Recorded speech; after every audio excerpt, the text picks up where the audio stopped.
चलो चलो जल्दी करो, क्या सत्संग का समय हो गया। आज सत्संग का आखिरी दिन है। एक एक आदमी सुरक्षा के लिए छोड़ दो, बाकी सब लोग सामने आके बैठो, क्योंकि सत्संग हमेशा आमने सामने रूबरू फेस टू फेस बैठ कर सुनना चाहिए, क्योंकि सत्संग वचनों का असर प्रभाव सीधे मन पे पड़ता है। तब ये मन अपने गुनाहों को कबूल करता।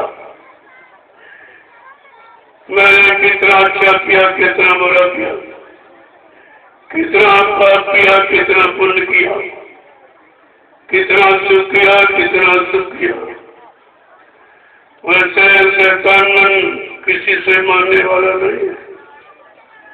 इसने बड़े बड़े ऋषि मुनियों को, योगियों को, महर्षियों को, ब्रह्मचारियों को धराशायी कर दिया।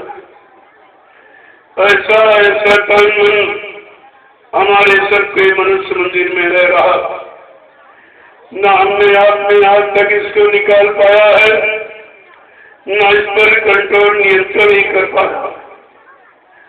और जब जैसा चाहता हमारे आपके शरीर को साथ में लेकर अगर काम की इच्छा हुई तो काम की इच्छा को पूरी करा लिया, क्रोध की इच्छा हुई तो क्रोध की इच्छा को पूरी करा लिया, लोभ मोह अहंकार की इच्छा हुई तो लोभ मोह अहंकार को पूरा करा लिया। और हम आप उसका कुछ नहीं कर सकते। और तुम्हारे शरीर में बैठा, लेकिन आप कर कुछ नहीं सकते। ये इतना बलवान है। इसीलिए महापुरुषों ने इशारा करके कहा, मेरे जीवन का रेमन तो ही सर्वाधार है और इन इंद्रियों का तो ही सरदार है। तू मुझे पापी बना दे चाहे तू धर्मात्मा, तेरे बस अच्छा बुरा कहता मुझे संसार है। बड़े बड़े ऋषि मुनियों को निगाह तूने दिया, जिनको इच्छा वासना ने कर दिया लाचार। कितना बलवानी मन है। इसीलिए तीन युगों से ये जीवात्मा बसी पड़ी है, क्योंकि आपने तीन युगों से इस मन का कहना माना। इसीलिए कोई जीवात्मा कर्मों के कर्मोजाल से निकल नहीं पाई। लेकिन जब कलयुग में संत बढ़ाए तो उन्होंने कहा, तुम तीन युगों से मैं मन का कहना मान रहे हो, अब जरा मेरा कहना मानो। उन्होंने क्या कहा, मन के कहे चलो मत कोई, और सतगुरु कहे करो तुम सोई। अब वो करो जो सतगुरु तुम्हारी जीवात्मा के कल्याण विचार के लिए, तुम्हारे पाप कर्मों में माफी कराने के लिए और काल माया के बनाए कर्मों के जाल से निकालने के लिए आए हैं। कहा तुम मेरा कहना मानो। मन का कहना तो मन के मान के आपने देख दिया, निकल पड़ी सब फंसे पड़े।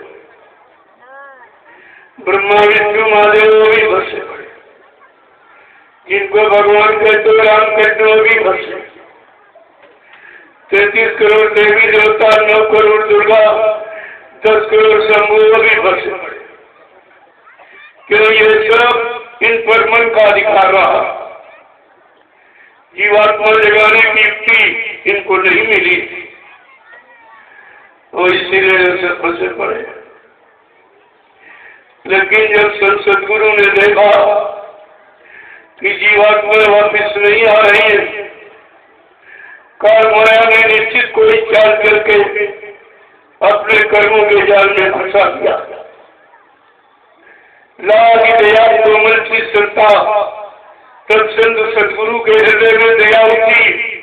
उन्होंने अपना अनामी लोग छोड़ करके इस मृत्यु मंडल पर हम सब जीवात्माओं को लेने के लिए आ गए।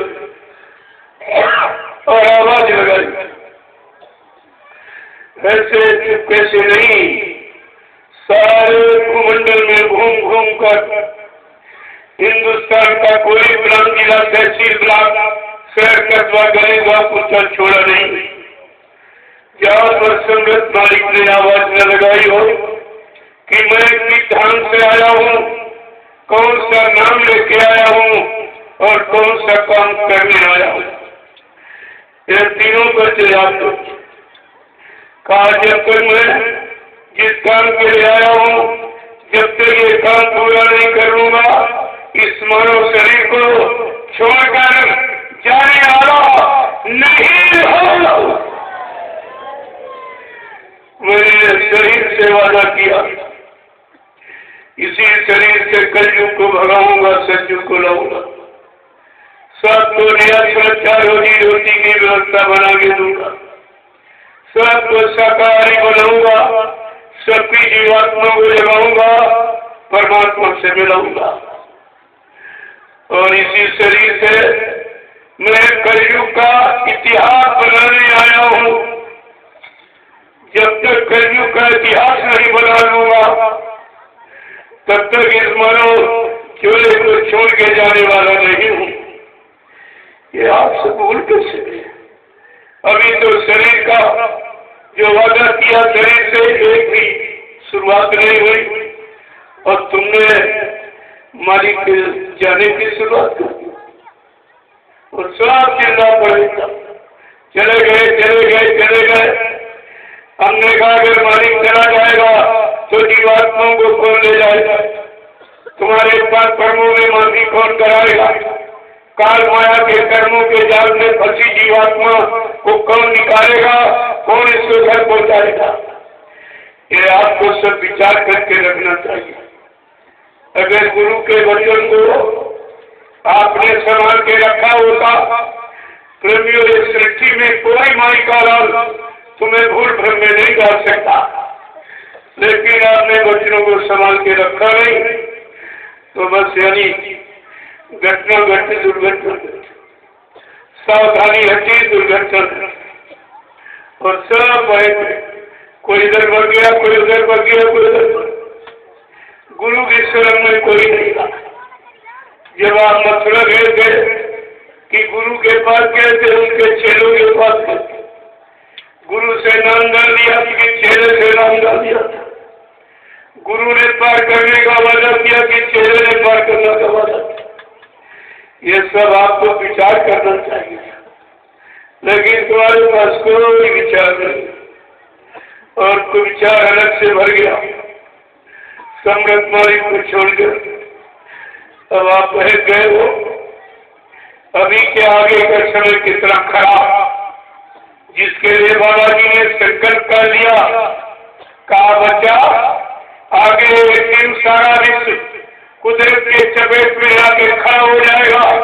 ये जितने जिम्मेदार लोग काले नीले पीले हरे लाल झंडे लिए घूम रहे, ये अपने अपने झंडों को फेंक कर अगर तुम्हारे जेबों से प्रभु नाम के झंडे के नीचे अगर ना जाए तो इस बाबा को कहना। ये गुरु की कितनी बड़ी सच्चाई, तुमने बड़े गुरु की सच्चाई को भी पानी में से। प्रेमियों, ये बताओ अगर गुरु झूठा हो जाएगा, क्या तुम सब चेले सच्चे माने जाओगे? तुम्हें कौन सच्चा मानेगा? कहा जैसा तू जैसा तेरा गुरु। ये तूने कितना बड़ा कर्म आपने लगाया अपने गुरु पर, अपने गुरु की सच्चाई पर और अनोखे काम पर। अनोखा काम जीवात्मा को जगाना, परमात्मा से मिलाना, ये कोई इंसानी शकल ये कर नहीं सकती। लेकिन जब तुमने बच्चों को भुला दिया तो तुम खुद ही भूल रही हो। तुम्ही ने गुरु के वचनों का पूरे हिंदुस्तान में प्रचार किया। आपने भारत की जनता को बताया है ये नाम नहीं इंसान का, ये नाम है भगवान का, ये काम नहीं इंसान का, ये काम है भगवान का। जब परिवर्तन करना, कलयुग भगाना, सतयुग लाना, ये गुरु भगवान का काम है। क्या जिनके पास तुम गए हो वहाँ कोई भगवान है? अरे वो तो इंसान भी नहीं। जिसने गुरु को धोखा दिया, गुरु पर कर्म लगा दिया, गुरु की गौरव गरिमा को खो दिया, अरे वो तो इंसान भी नहीं रहा। और तुमने भी कुछ विचार नहीं किया। जो गुरु का नहीं हुआ तुम्हारा कैसे हो जाएगा? गुरु का नहीं बना तुम्हारा कैसे बन जाएगा? जिसने गुरु को नहीं छोड़ा, अरे तुम्हें कैसे छोड़ देगा? तुम्हें तो मृत्यु में लूट लेगा और तुम कुछ नहीं समझ पाओगे। यहाँ गुरु की महिमा है कि चेहरे की महिमा? ये भी भूल गए आप। अरे आपको विचार करके करना चाहिए। श्री गुरु पदनक मरियम ज्योति सुमरत दिव्य दृष्टि ही होती। गोस्वामी महाराज ने क्या कहा? उस गुरु के स्मरण से दिव्य दृष्टि खुल जाती है, जिससे जीवात्मा अपने घर को जाती है, अपने मालिक को देखती है। जिनके पास गए हो, इनका दर्शन करने से, इनका स्मरण करने से, इनका आदेश मानने से क्या दिव्य दृष्टि तुम्हारी खुल जाएगी? क्या तुम जीवात्मा को जगा के परमात्मा के पास पहुंचा सकते हो? अरे सब आपको विचार करके रखना चाहिए। प्रेमियों, आज सत्संग को आखिरी दिन मैंने आपसे कहा था थोड़े समय के लिए आ जाऊंगा, क्योंकि आज कितनी कन्याओं को बरकत और महाप्रसाद दिया गया, जो हिंदुस्तान में पहले किसी ने नहीं किया, आज भी नहीं कोई कर रहा, न आगे कोई कर सकेगा। ग्रामवासियों को निमंत्रण देकर इनको भंडारे का महाप्रसाद न पहले किसी ने कभी निमंत्रण देकर इनको खिलाया, न आज कोई खिला रहा है, न आगे कोई खिला सकेगा। आपको ये विचार करना चाहिए। आपने सुना देखा है अपने जीवन में कि महात्मा कुछ गांव में जाके निमंत्रण खाने के लिए रुपया पैसा दान दक्षिणा धोती रोटी लगोटी के लिए, लेकिन आज ये कैसा महात्मा आया जिसने ग्रामवासियों को निमंत्रण देकर भोजन कराया। उस भोजन का लाभ तमाम तरह की बीमारी महामारी कष्टों से आपका बचाव हो जाएगा। अगर आप शाकाहारी बनने का संकल्प ले लो तो ये पूरा काम तुम्हारे जीवन में लाभ का हो जाएगा। ये किसी ने कभी किया या कोई कर रहा? जिनके पास तुम गए हो समृद्ध गुरु को छोड़कर, वो तो भीख मांग रहा कि रुपये दो और पैसे दो और सेवा दो और ये सेवा और ये सेवा, ये सामान, ये सम्मान तुम्हें कौन देगा? तुमने बड़े बारे में कभी सोचा तुम्हें कौन देगा? क्या तुम्हारा जीवन देते देते चला जाएगा? तुमको देने वाला कौन होगा? इस पर आपको विचार करना चाहिए था, लेकिन कुछ नहीं। बाबा जी ने आपको 5 नामदान 5 नामों का दान दिया और बाबा जी ने एक पैसा नहीं दिया और वो 5 नाम सुना रहा और सारी भारत की जनता को लूटे ले रहा है। तुमने ये भी नहीं सोच पाया जिसने नाम दान दिया उसने कुछ नहीं लिया, ये केवल सुना रहा तो सारी संगत को लूटे ले रहा। आप कब विचार करोगे, कब सोचोगे, कब समझोगे, कब चेतोगे, कब जागोगे? ये तुम्हारा जीवन व्यर्थ में जा रहा है। तुम समझने की कोशिश क्यों नहीं करते? अपने गुरु के वचनों को क्यों नहीं याद करते हो? उनके सत्संग वचनों को सुनकर अपने में विश्वास श्रद्धा सेवा भाव क्यों नहीं ला रहे? मैंने तो आपसे कुछ नहीं किया, 1 रुपया किसी से नहीं। हमारे गुरु ने मुझे भिखारी बनाया ही नहीं। कहा ये नाम डाल लो और जल्दी से नाम की कमाई करो। जो नाम की कमाई कर लेगा उस महात्मा के चरणों पर हिंदुस्तान के लोग अपना रास्ता ढंढोलत और ये सब बिना मांगे न्यौछावर कर देंगे। ये सल्तनत शहंशाह और बादशाह का मत है, ये भिखारियों का मत नहीं। इन लोगों ने इस मत को भी बदनाम कर दिया। पहले 60 साल की सेवा जो गुरु के हाथ में आपने मथुरा में पकड़ाई या जगह जगह कार्यक्रम में गए वहां पकड़ाई, तो गुरु ने क्या कहा था? तुम्हारी सेवा से मैं मथुरा में एक महाविश्वविद्यालय का निर्माण करूंगा जिसमें गरीबों के बच्चे मुफ्त शिक्षा पाएंगे। और कहा तुम्हारी इसी सेवा से मैं मथुरा में धर्मादा चिकित्सालय का निर्माण करूंगा। जो लोग दवा से ठीक नहीं हो गए मैं उनको अपनी दुआ से ठीक करूंगा। ये सब कहाँ चला गया? और कहा तुम्हारी इसी गाड़ी कमाई जो एक गद्दी 50 गुरु के हाथ में पकड़ाया, कहा इससे मैं विधवाश्रम वृद्धाश्रम ऐसे तमाम जहित कार्यों में आपकी दौलत को लगाऊंगा जिससे तुम्हारा परमार्थी भाग बढ़े और तुम्हारे पाप कर्मों में माफी मिल जाए। क्या ये काम कोई कर रहा तुम्हारी सेवा में?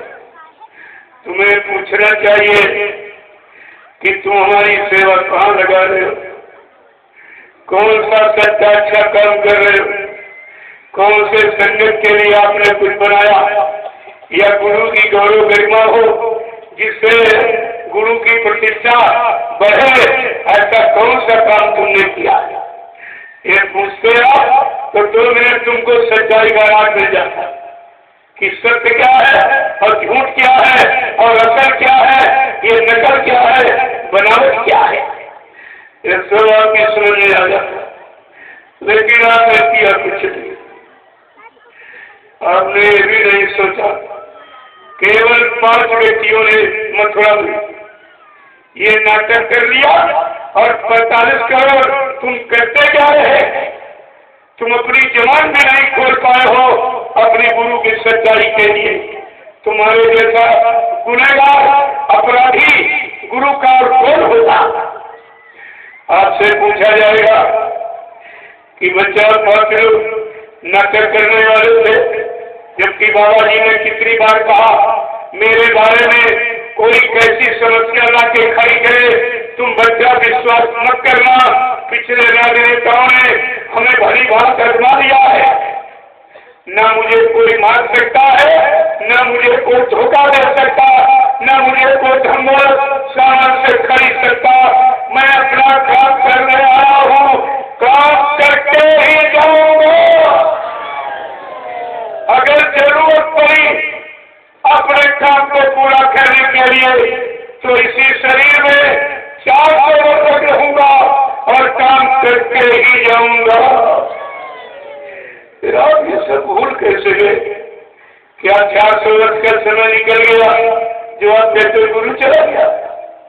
जो 400 वर्ष तक रहकर अपने काम को पूरा करने का दावा कर रहा है और आपने उसको बिल्कुल नहीं पहचान पाया, न जाना न माना न पहचाना।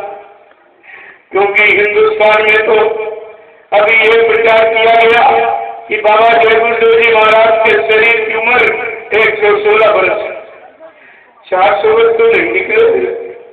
फिर आप सबका भी कैसे चलेगी कि 400 वर्ष का समय निकला नहीं? और ये झूठा प्रचार क्यों किया जा रहा कि बाबा जी शरीर छोड़ के चले गए? आपको विचार करना चाहिए। जब तुम्हारे पास गुरु के बच्चे नहीं तो विचार कैसे करो? इसीलिए बाबा जी ने आपसे क्या कहा था, आगे बच्चा बहुत खराब समय आ रहा, इसी में से तमाम स्वार्थी लोभी लालची कलयुग के जीव निकल पड़ेंगे। कोई अपने नाम के आगे संत लिखने लगेगा, सदगुरु लिखने लगेगा, भगवान लिखने लगेगा, सरकार लिखने लगेगा, महाराज लिखने लगेगा। लेकिन तुम इस लिखावट और बनावट के चक्कर में मत आना। ये कोई डिग्री डिप्लोमा नहीं है जो कॉलेज यूनिवर्सिटियां दे दी। गुरु सदगुरु ये सब बने बनाए जाते। जब जैसी जरूरत आवश्यकता इस मृत्यु मंडल में हम सब जीवों के लिए पड़ती है, तब कैसा वो सर्वेश्वर अनामी महाप्रभु गुरु और सदगुरु बनाते भेजता है। उनके द्वारा देश समाज धर्म का काम कराया जाता। मैं इसी संदर्भ में आपसे पूछना चाहूंगा, क्या विश्वामित्र वशिष्ठ को किसी ने बनाया था? क्या गुरुद्रोणाचार्य संदीपन जी को किसी ने बनाया था? ये सब बने बनाए आए। गुरु के यहाँ भगवान बनाए जाते हैं। भगवान बनाने का कारखाना गुरु के पास। विश्वामित्र ने राम को भगवान बना दिया। आज भगवान समझ के लोग उनकी पूजा करते थे। तो राजा दशरथ के लड़के, नाम तो उनका रामचंद्र था, लेकिन गुरु विश्वामित्र की दया कृपा ऐसी हुई, जनकपुरी में रह गए। जो काम वहाँ धर्म तोड़ने का कोई नहीं कर पाया। बड़े बड़े धर्मवान बलवान बुद्धिमान गए थे, लेकिन गुरु को मालूम है कि मैं अपने चेहरे की महिमा गौरव गरिमा कहाँ से कराई, इनकी परीक्षा कहाँ करेंगे सबके समक्ष, और इसको वो सम्मान दिलाएंगे जो सृष्टि में किसी को नहीं मिला। विश्वामित्र जी ने वो सम्मान दिलाया जो सृष्टि में प्रेमियों किसी को नहीं मिला। राम को भगवान की डिग्री मिली। ये है, वो तो गुरु ही थे जो अपने चेहरे को भगवान बना दिया। अरे तो सदगुरु आए, ये क्या नहीं बना सकती आप, लेकिन गुरु और सदगुरु में अंतर ही नहीं जानते। तुम्हारी समझ में कुछ आया नहीं कि गुरु किसे कहते हैं, संत किसे कहते हैं, सदगुरु किसे कहते हैं और परम संत किसे कहते हैं। ये परम संत शक्ति है जो भूमंडल पर पहली बार आई, हम सब जीवात्माओं के कल्याण उद्धार के लिए, काल माया के देश को खाली कराने के लिए और चैलेंज देते। ऐसे नहीं कहा है कलयुग मैं तुझे भगाऊंगा, मैं तुझको तेरे घर में रहने नहीं दूंगा, और मैं अपनी तपस्या त्याग के बल पर तेरे घर में 1000 वर्ष के लिए सती बुलाऊंगा, और जितने जीवों को नाम बांटूंगा, इन सबको, इनकी सबकी जीवात्माओं को इनके घर पर जाऊंगा। ये वादा देवियों सदगुरु का, और वो भी आपके हित भले का। तुम अपने भले हित की बात नहीं समझ पाए। अब जिनके पास गए उनसे पूछो, क्या तुम हमारी जीवात्मा जगा सकते हो, परमात्मा के पास पहुंचा सकते हो? क्या तुम कलयुग भगाने की शक्ति ताकत तुम में है और सत्यु लाने की? अगर आप ये सब पूछने लगो, प्रेमी 2 मिनट में सच्चाई का राज खुल जाए कि सत्य क्या है और झूठ क्या है। लेकिन जब तुम्हारे पास गुरु का वचन नहीं है तो तुम प्रश्न ही क्या करोगे? बाबा जी ने ये भी कहा था, ये राजनीतिक लोग जब अपना हथियार डाल देंगे, क्यों? कहा ये कलयुग काल बड़ा बढ़िया, कलयुग सबसे जबरदस्त है। यही कलयुग जब सतयुग में गया तो बाप बेटे में झगड़ा करा दिया प्रहलाद हिरण्यकश्यप ने। यही कलयुग जब त्रेता में गया तो भाई भाई में झगड़ा रावण और विभीषण में करा दिया। यही कलयुग जब द्वापर में गया तो मामा भांजे कृष्ण और कंस में झगड़ा करा दिया। कहा बच्चा आज तो पूरे तुम कलयुग के घर में रह रहे हो, किसी के घर मकान में, किसी के राज हुकूमत अधिकार में तुम मनमानी नहीं कर सकते।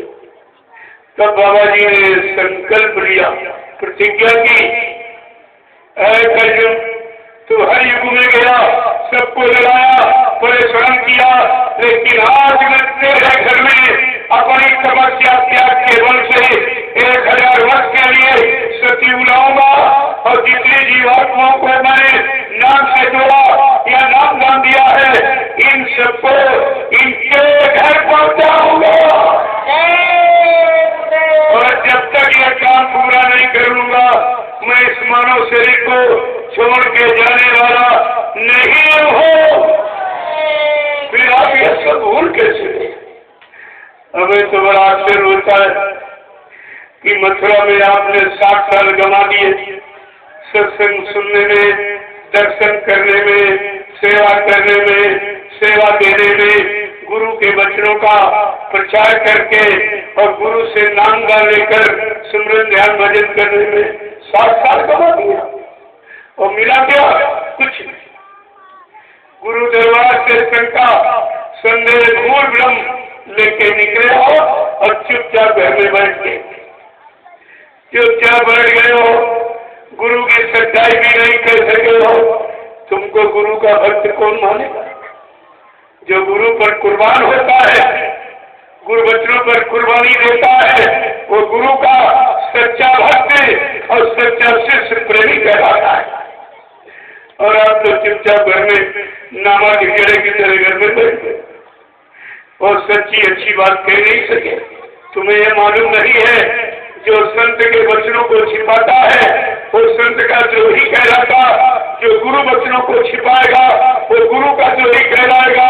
जिससे धर्म की स्थापना होती है उस संतों की भूमिका व्यवस्था को जो छिपाएगा वो धर्म का द्रोही कहलाएगा।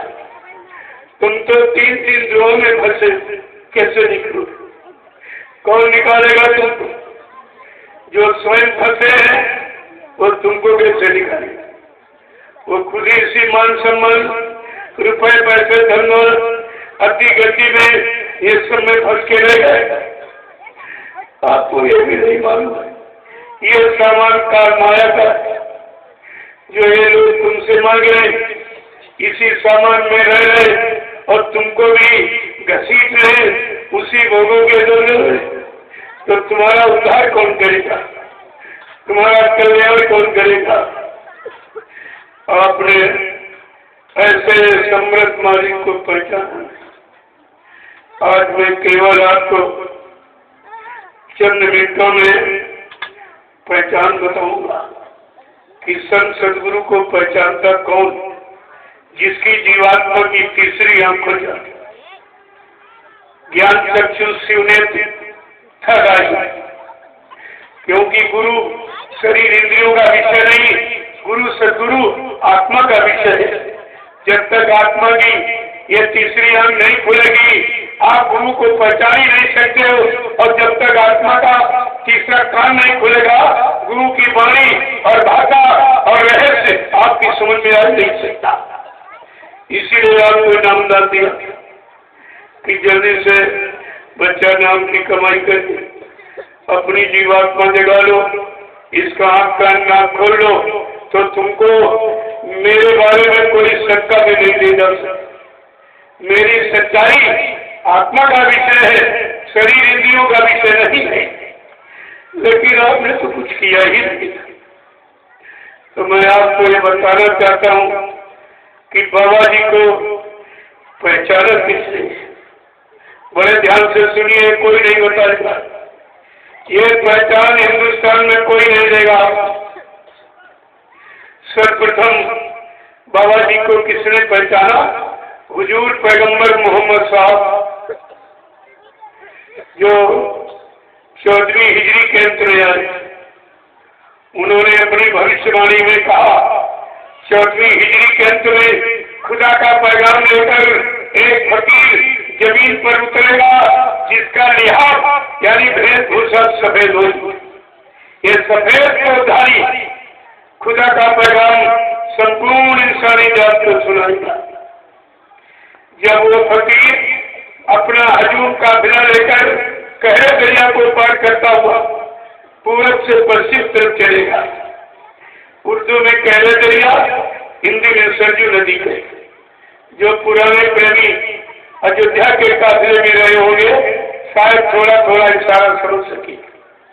जब वो फकीर अपना हजूम काफिला लेकर कहरे दरिया को पार करता हुआ पूरब से पश्चिम तरफ चलेगा, इंसानों में भारी कोहराम मच जाएगा। उस समय हिंदुस्तान की सड़कें काली पड़ जाएंगी।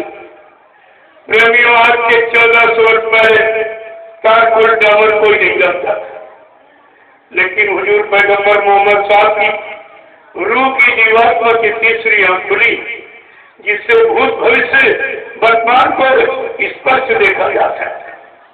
इससे भविष्य को देखते हुए ये वर्णन के हुए एक ऐसा फकीर, वो भी हिंदू कौम का जन्मा, खुदा का खुदाई पैगाम संपूर्ण निशानी जो उसके यहाँ न छोटा न बड़ा, न गरीब न अमीर, पढ़ा लिखा न अनपढ़, न हिंदू मुसलमान सिख ईसाई, न ब्राह्मण क्षत्रिय वैश्य सज्जन, न स्त्री न पुरुष, कोई भेद नहीं, कोई मतभेद नहीं रखेगा और सबको समान रूप से परमात्मा पाने की युक्ति नामदार दी। और आप बिल्कुल समझे, मोहम्मद साहब ने भी लिखा है, जिसने उस फकीर के वचनों को न माना, उन पर विश्वास न किया तो कयामत आ जाएगी। उर्दू में कयामत, हिंदी में प्रलय कहते हैं। प्रलय जैसा रूप बन जाएगा, यानी विनाशकारी लीला। प्रेमियों, ये है पहचानने वाले जिनकी जीवात्मा की तीसरी आंख खुल जाती, वो गुरु सदगुरु को पहचान सकता। इन आंखों से अगर पहचान होती तो तुम भ्रमित हो जाती। दूसरे पहचान बताने वाले कौन है? कबीर दास।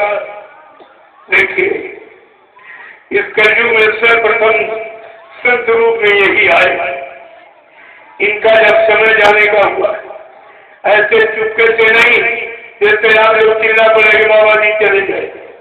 कबीर साहब ने अपने सारे शिष्यों को बुला के बैठाया और कहा, देखो हमारा ये फूल, ये जिस्म शरीर कमल पुराना हो गया, मैं इसको बदलना चाहता हूँ। कबीर साहब के सबसे प्रिय शिष्य धर्मदास जी, जो छत्तीसगढ़ के महाराजा थे, उन्होंने कहा, साहब हमको तो इसी शरीर की पहचान है, तुम दूसरा शरीर धारण कर लोगे, हम आपको कैसे पहचानेंगे कि आप आ गए? कबीर साहब ने कहा, मेरी पहचान लिख लो। कबीर साहब बोलते गए, धर्मदास जी लिखते गए। कहा, लिखो, अंसा घबराइयो मत, हम फिर आएंगे, काशी धाम मुक्ति का नाता तो हम यज्ञ कराएंगे। कहा, मैं जब अगली बार आऊंगा तो काशी में एक जाके महायज्ञ कराऊंगा, तुम समझ लेना इस शरीर में मैं ही आया हूँ। 25 फरवरी सन 1989 को काशी के दशाश्वमेध घाट रेती में बाबा जयपुर जी महाराज ने साकेत महायज्ञ करके कबीर की पहली वाणी को सिद्ध कर दिया। धर्मदास जी बार बार पूछ रहे, साहब ये सब कैसे क्या होगा? कहा, लिखो, 4 वर्ण 36 जात हम घर घर अलग जगावेंगे। कहा, जब मैं अब की बार आऊंगा तो उस शरीर से मैं चारों धर्म, हिंदू मुसलमान सिख ईसाई ब्राह्मण क्षत्रिय वैश्य सज्जन, मैं सबको संदेश दूंगा। और जो इस शरीर में आया हूँ, इस शरीर से मैंने केवल 2 जातियों को जगाया, अब की जगह कोरी चमारा और फिर जय राजेंद्र वाला। कहा, मैं इस शरीर से केवल कोरी और चमार 2 ही जातियों को कबीर साहब ने उपदेश किया था। लेकिन कह रहे, जब अब की बार आऊंगा मेरा संदेश राजनीतिक लोगों के कानों से पहुंचेगा। बाबा जयपुर जी महाराज ने 24 मार्च सन 1980 को अहमदाबाद में दूरदर्शी को जन्म देकर के विशुद्ध राजनीति और धर्म नीति का सारा संदेश सारे राजनीतिक लोगों के कानों तक पहुंचा दिया। ये कबीर की दूसरी वाणी सिद्ध करती। धर्मदास जी कह रहे, साहब आप किस नाम से प्रचार करोगे, मैं कैसे जान जाऊंगा इस शरीर में आप ही आ गए हो? कहा, लिखो, गुरु नाम का डंका लेके हम शब्द का ढोल बजावेंगे।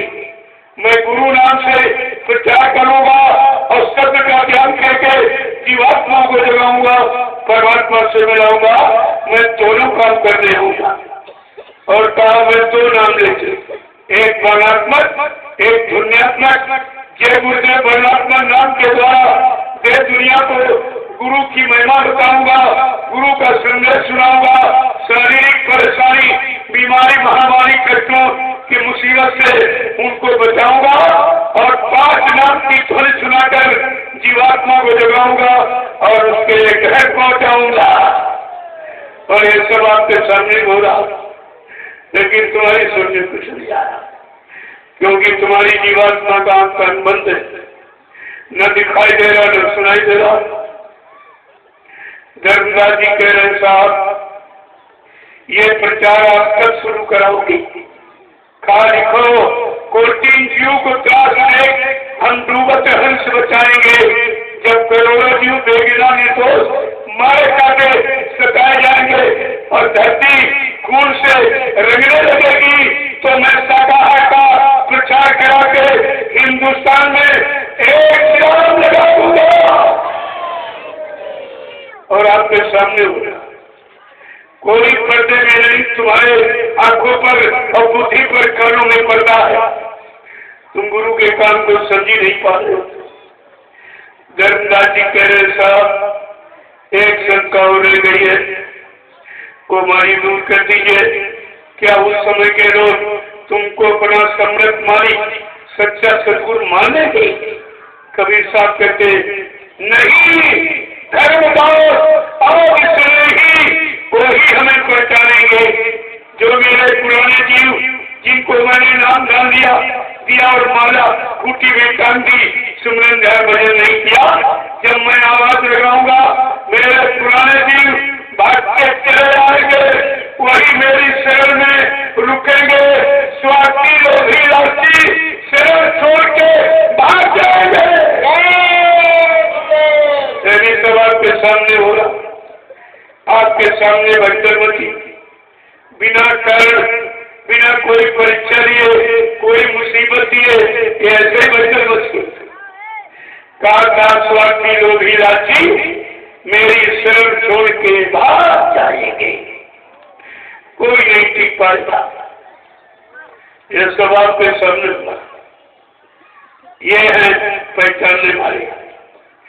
इन्होंने बाबा जी को पहचाना और पूरा वेद आपके सामने रखा। तीसरे हैं संत गोस्वामी जी महाराज, जिन्होंने रामचरितमानस लिखी। गोस्वामी महाराज ने इशारा करके बताया आगे घोर कलयुग आ रहा है। तमाम स्वार्थी लोभी लालची कलयुगी जीव गुरु को भूल जाएंगे, संत को भूल जाएंगे, सदगुरु को भूल जाएंगे। तब परम संत सच्चा यानी तो वो प्रभु धाम अनामी धाम का निवासी मृत्युलोक मंडल पर मानव जन्म में आएगा और जीवात्माओं को जगाएगा प्रभु नाम के द्वारा और प्रभु नाम का प्रेरणा लगाकर इनको भवसागर से पार ले जाएगा। प्रेमियों, गोस्वामी महाराज ने लिख के भी बताया उत्तरकांड में क्या लिखा है, कितना साफ साफ शब्दों में लिखा है। किसन मुख्य जी वह होया मोए जब और जन्म कोटि अज्ञात हो तबई। क्या कहा है कि जब सम्राट माली भूमंडल पर आएगा, आवाज लगाएगा और कहेगा, जब जीव मेरे सन्मुख आके खड़ा हो जाएगा, अपनी दया मेहर आनंद की नजर डालकर उसके अनंत जन्मों के पापों को क्षय कर दूंगा। यहाँ एक काम कोई कर सकता है? किसी को 1 करोड़ रुपए दो, कहते हमारा एक पाप काट दीजिए। ये काम है किसी के पास का जो अनंत जन्मों के पापों को तुम्हारे से हटा नहीं आया, मिटा नहीं आया और तुमने उसी को पहचान नहीं पाया। प्रेमियों, चौथे पहचानने वाले संत रविदास जो मीराबाई के गुरु थे, उन्होंने सैकड़ों वर्ष पहले इशारा करके कहा है अपनी वो तब जो पुरानी ज्ञान पोथी है, जो रविदास जी की ज्ञान पोथी, उसमें उन्होंने स्पष्ट कहा है, इसी भारत भूमि पर कह रहे इस भारत भूमि पर एक अनोखा विलक्षण महापुरुष आ रहा है। क्या कह रहे हैं? भारत में अवतारी होगा, चौरासी विस्मयकारी होगा, ज्ञानी और विज्ञानी होगा, वो अद्भुत ज्ञानी होगा, वो समर्थ अद्वितीय विलक्षण महापुरुष एक ऐसी लीला और खेल करेगा। क्या लिखा है उन्होंने कि जीते जी कई बार मरेगा, जीते जी कई बार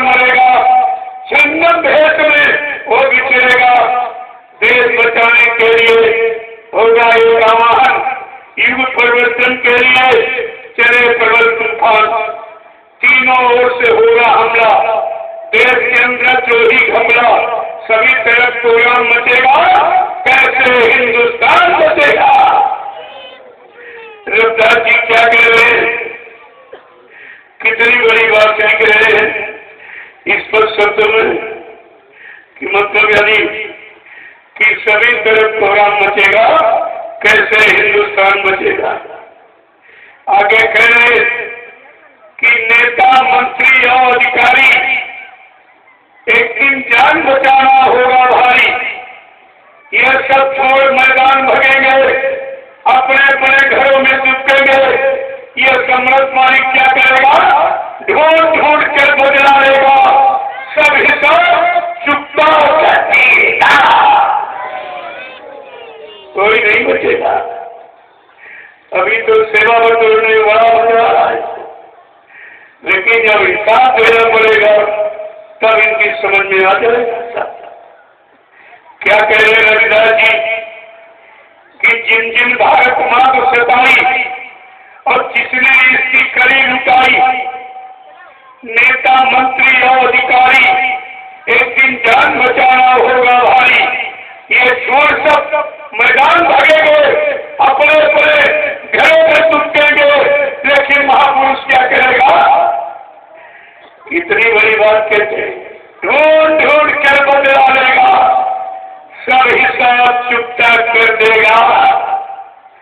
जो विश्व परिवर्तन करने आया है, क्या मथुरा में बैठा रहेगा, विश्व परिवर्तन हो जाएगा। अरे आपको तो यह भी विचार करना चाहिए था।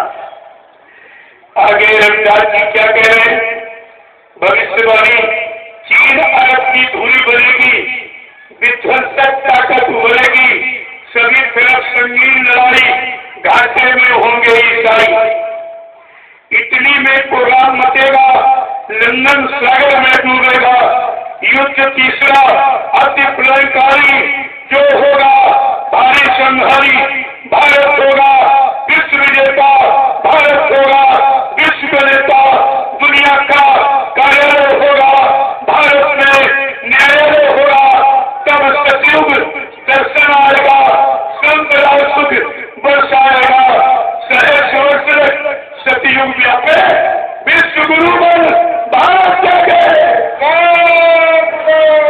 ये संत रविदास जी की भविष्यवाणी अपनी ज्ञान पोथी में लिखा। मीराबाई के गुरु थे, कितने सालों पहले ये सब लिख करके रखा और कह रहे रविदास जी कि जब वो महापुरुष भूमंडल पर आएगा, देश समाज की स्थिति क्या होगी, परिवारों की स्थिति क्या होगी, इंसानों का खान पान भाव विचार कर्म कैसे होंगे, ये सब बता रहे। बड़े साथ एक बार रविदास ज्ञानी कहने लगे, सुनो अटल कहानी, कलयुग पाप साथ सोई, बीते सहस पाप सोई, सहस यानी 1000 और 10 साल 2017 के बाद एक लीला होगी, एक खेल होगा, बीते सहस पाप सोई। उस समय लोग क्या कहेंगे, स्वार्थी लोगी राजी बर्मा में सब स्वार्थ के काटा, अपने स्वार्थ लोग लालच के लिए सारा प्रेमियों को भ्रमित कर देंगे।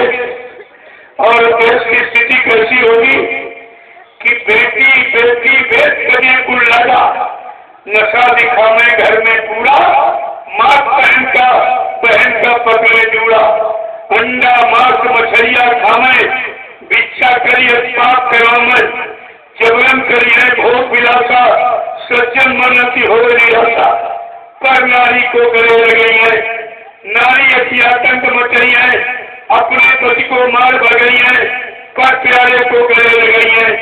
ये कर्म देगी, धरती फट गई है, अम्बर भी दया रखी है, ऐसे भीषण क्रांति के द्वारा कूद पड़े मतवाला, वो मतवाला होकर वैचारिक क्रांति का विपुल बचाता हुआ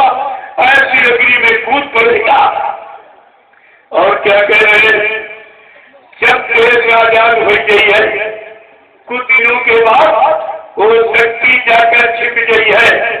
धरे भेष साधु का न्यारा, गुरु नाम का करे बेचारा, बलकरवश सबको कर रही है, साधन भजन सबसे कर रही है। ऐसा मंदिर एक बनवाई है जो विश्व में कहीं न दिखाई है। पंचकर अनोखी मूरत, झंडा श्वेत सुरूली सूरत।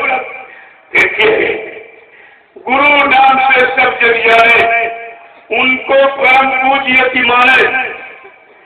देखिए कितनी बड़ी कह रहे कि गुरु नाम से सब जग जाने, उनको परम पूज्य की माने। सत्य पंथ का करे प्रचारा, देश धर्म का करे विस्तारा, करे संगठन पर ब्रह्मचारी। क्या देखिए कितना स्पष्ट कह रहे हैं। ये है सत्यवाणी, जिनकी जीवात्मा जितनी श्री आंख खुली है और भूत भविष्य वर्तमान को देखकर स्पष्ट कह रहे हैं कि क्या कह रहे हैं कि मतलब करे संगठन पर ब्रह्मचारी, उन समान नहीं को हितकारी, अकई मौन भय रविदासा, विनय प्रेम मन प्रेम प्रकाशा। जय गुरुदेव। प्रेमियों, ये है पहचान, इन्हों बाबा जी को पहचान और तुमने नहीं पहचान। 7 साल मथुरा में पहले जाते रहे, दर्शन करते रहे, सेवा करते रहे, सेवा देते रहे, सत्संग सुनते रहे और 7 साल में तुमने नहीं पहचाना। और 7 साल ये लीला के चले गए। 18 मई की लीला 7 साल हो गई, चले आत्मा लग गया और 60 और 67 तुम्हारे जीवन के 67 वर्ष चले गए और तुम्हारी समझ में अभी कुछ नहीं आया। अब भी आप नहीं समझ पाए। कहने का मतलब है, समझता कौन, पहचानता जानता कौन, जिसकी जीवात्मा की तीसरी आंख कान खुल जाता, वो पहचानता है। तो बाबा जी को किसने पहचाना? हिंदुस्तान में ये 40 व्यक्ति जो मथुरा में रहते, जिनको बाबा जी ने कितनी बार कहा तुम बच्चा सब लोग घर जाओ, भजन करो, तुम्हारा आश्रम पर रहना ठीक नहीं। कोई नहीं गया। फिर कहा, अरे भाई हमसे 10-10 लाख रुपया ले लो, एक ब्यासी गाड़ी ले लो, तुम सब लोग घर जाओ, भजन करो, तुम्हारा रहना आश्रम में भविष्य के लिए ठीक नहीं। प्रेमियों, कोई नहीं गया। बल्कि इन लोगों ने क्या कहा, यानी गुरु को आदेश दे रहे कि नहीं, इतने सालों से हम तुम्हारे साथ रह रहे, हम कहा जाए, ऐसा करें आप भी कई जगह ढूंढ लीजिए। ये देखिए गुरु भक्ति, कह रहे गुरु का वचन, गुरु आदेश दे रहा, आदेश दिया उसको किया नहीं और अपना आदेश दे रहे हैं कि आप भी कई जगह ढूंढ लीजिए। बाबा जी ने कहा ठीक, अगर तुम लोग नहीं जाओगे तो मैं ही चला जाऊंगा, मैं ही चला जाऊंगा। तुमने आदेश न मानकर गुरु को तुमने आश्रम से भगाया है। अगर मैं प्रवीण और राज बोल दूं तो इन पर थूकोगे नहीं, जिसके पीछे तुम दौड़ रहे हो, जिसने तुम्हें गुलाबी कपड़ा दिया, जो संत मत में 750 वर्षों में किसी संत ने पहनाया ही नहीं, ये संत मत की पोशाक नहीं, तो आपको तो विचार करना चाहिए। और इसने क्या किया, सर्वप्रथम 2005 में बाबा जी को इसी ने जहर दिया और रस्सी में बांधकर पागल ठहराकर गाड़ी में डाल के रांची ले गया डॉक्टर शैलेंद्र के पास। अपना गुरु भाई का दवाई, माइंड का स्पेशलिस्ट सरकारी डॉक्टर, ये सोचता था कि अगर सरकारी डॉक्टर ये लिख देगा कि बाबा जी पूर्तिया पागल, जीवन कभी ठीक नहीं होंगे, तो मथुरा का सारा राज्य हमको भी जाएगा। प्रेमियों, डॉक्टर ने कहा क्या कह रहे हो, बाबा जी पागल, जिन्होंने हजारों पागलों के सिर पे हाथ रख के ठीक कर दिया, उस महापुरुष को पागल कह रहे। तब तक बाबा जी ने आंख खोल दी, कहा बच्चा हमको यहाँ क्यों ले आए। बस इसी से उसको चिंता और शंका हो गई कि बाबा जी ये रात कहीं संगत में न खोल दे, न संगठन को मार डालेंगे। तब से जहर देने की और गायब करने की और मरने की प्रक्रिया को तेज कर दिया गया। आप लोग मथुरा जाते रहे हो, देखा होगा कि मंदिर के परिसर में एक चार्ट लगाया गया था। उस चार्ट में जहर की पुड़िया छिड़काई गई। पूछा गया, स्वामी जी महाराज ये कहां से? कहा बच्चा सब मेरे शरीर से निकला। कहा किसने दिया?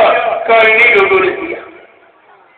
और ये भी नहीं समझ पाए कि हजारों बार जिसको जहर देना वो जहर शरीर से निकाल के जीव के बाहर रखता। अरे जहर सुना तो आदमी मर जाएगा। और ये हजारों बार इन लोगों ने जहर दिया और जहर को निकाल के ऐसे दे दिया। ये भी नहीं समझ पाए कि ये इंसान है कि भगवान का भगवान जिसका जहर भी कुछ नहीं कर पाया। लेकिन समझेंगे कैसे? इसीलिए तो धर्मशास्त्रों ने लिखा, विनाश करे विपरीत बुद्धि। जब जिनका विनाश होने को होता है, पाप का स्वाद का घड़ा भर जाता है, प्रेमी और फूटता जरूर है। जब घड़ा फूटने का समय आता है तब बुद्धि विपरीत दिशा में काम करती। जब जैसी हो सभ्यता तब तैसी मति हो और कार्य को मेल सके नहीं कोई। अब ये देखनी पड़ी। मैं उज्जैन गया इससे पूछने के लिए, बहुत तुमको नामदान का आदेश करूंगा। मैं पूछने गया क्योंकि मैंने कहा 4 अप्रैल 2005 को, ये लिख लीजिए तारीख है, कोई नहीं बताएगा। 4 अप्रैल 2005 को बाबा जी के पास एक बिहार का प्रेमी आया। उसने कहा स्वामी जी हमारे पिताजी नामदान दे रहे। कहते स्वामी जी का आदेश हो गया। बाबा जी ने तुरंत अपना हस्तलिखित पत्र और भारत की समस्त संगतों के पास भेजा कि बच्चा मैंने हिंदुस्तान में न किसी को नामदान देने का आदेश दिया, न हमारी कोई अभी ऐसी मौज है। 2010 में बाबा जी ने फिर एक आदेश जारी किया कि मैं जितने मैंने आज तक आदेश दिए मैं सारे आदेशों को निरस्त कर रहा हूँ। न मेरे यहाँ कोई अध्यक्ष बनेगा, न मंत्री बनेगा, न वक्ता प्रवक्ता बनेगा। सब लोग सेवादार बनो, बजरानंदी बनो। परिवर्तन सेवादारों से, बजरानंदियों से होगा, अध्यक्ष मंत्रियों से, वक्ताओं से, नेताओं से। हिंदुस्तान की धार्मिक धरा पर न कभी परिवर्तन हुआ और न कभी होगा। प्रेमियों, बाबा जी ने 2011 में फिर आदेश जारी किया कि बच्चा मैंने हिंदुस्तान में किसी को भी नामदान देने का न कोई आदेश दिया, न हमारी कोई अभी आगे ऐसी मौत, क्योंकि नामदान देने का भी अभी कोई नहीं है। जिसकी जीवात्मा जगेगी परमात्मा से मिलेगी, परमात्मा के दरबार का दरबारी आने जाने वाला बन जाएगा। और जो 7 जन्म पीछे और 7 जन्म आगे जीव के पाप कर्मों को धोना जानता है वो नामदान देगा, वो नामदान देगा। ये सब आदेश कहाँ के? और यही 40वां भी आदेश पालित कर अपने मतलब वाला बना गुरु को निकाल दिया, लेकिन जो गुरु ने आदेश दिया कुछ एक भी आदेश नहीं। प्रेमियों, आप सबको ये विचार करना चाहिए, विचार करना चाहिए। जब ये यहाँ से गए मथुराज का पिता लेकर एक बड़ा पैजामा पहन के, बाबा जी ने कहा ये टीबी का मरीज है, ये शादी के योग्य नहीं है, बच्चा इसको आश्रम पर छोड़। सभी से आश्रम पर रह रहा। बाबा जी ने कहा अपने मन में कहीं ये न सोचे कि बाबा जी ने हमारा परिवार छोड़ा दिया तो इसको VIP व्यवस्था में रखा, VIP भोजन, VIP गाड़ी और 25 साल हिंदुस्तान का कैशियर बना के रखा। मैं ये पूछने गया, अरे भाई तुझको कौन सी कमी थी, तूने ऐसा क्यों कर दिया कि बाबा जी चले गए? बाबा जी ने इसको 3 बार जीवन दान दिया। टीबी का मरीज कितने दिन जिंदा रहता सभी लोग जानते। 3 बार जीवन दान।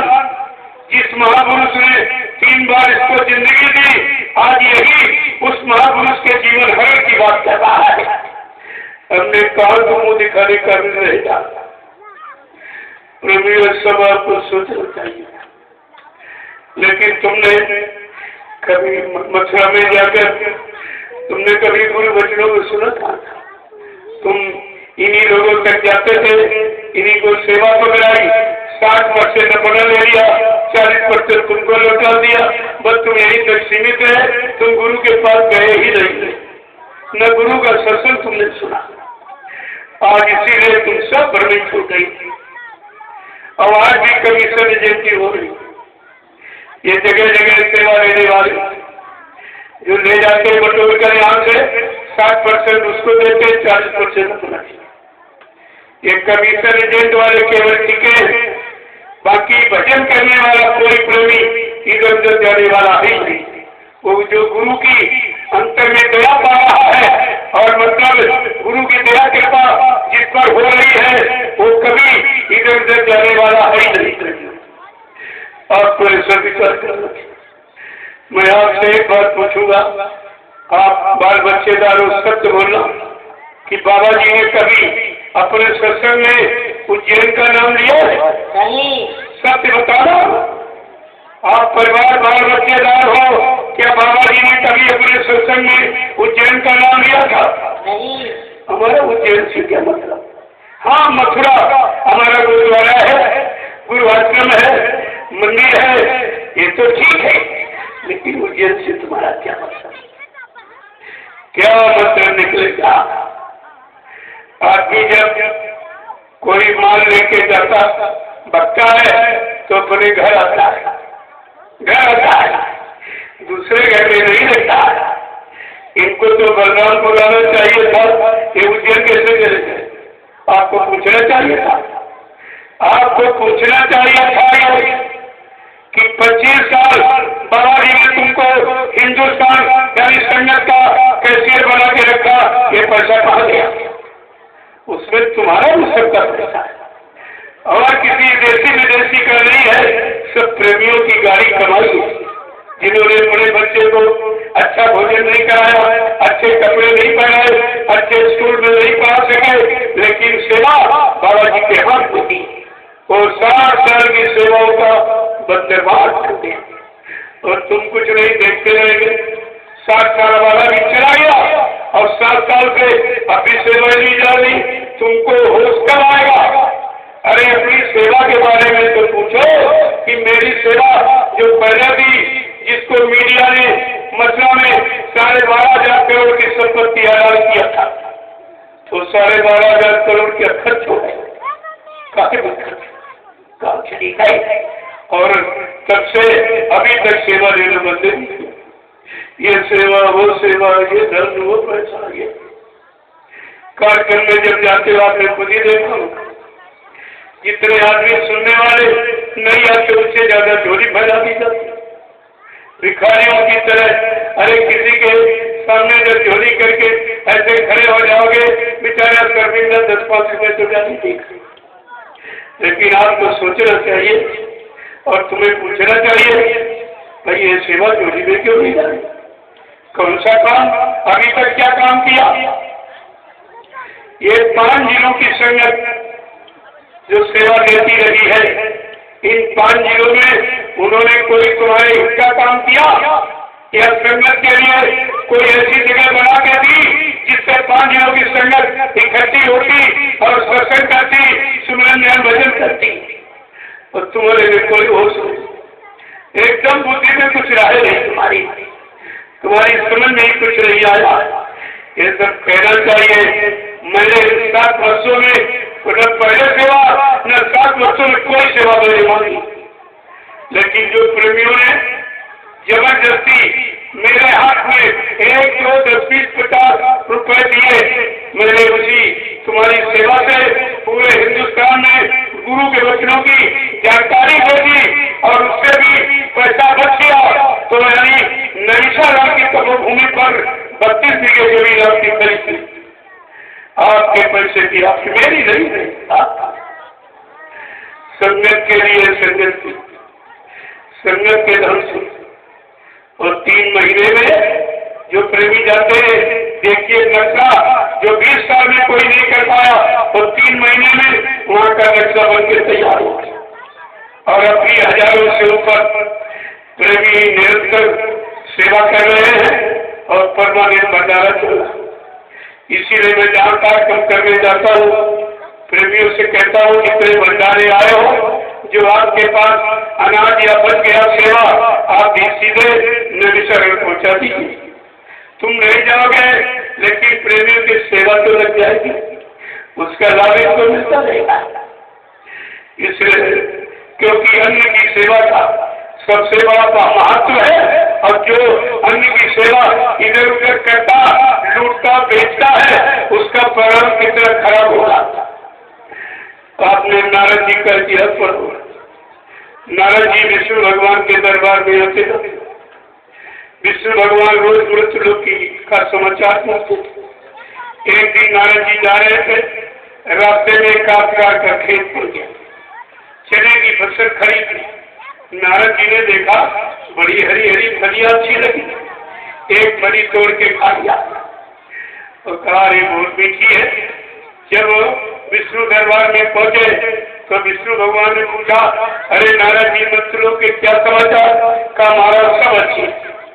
कहा सब तो अच्छा, लेकिन नारद तुम्हारी 84 बन गई। कल क्यों?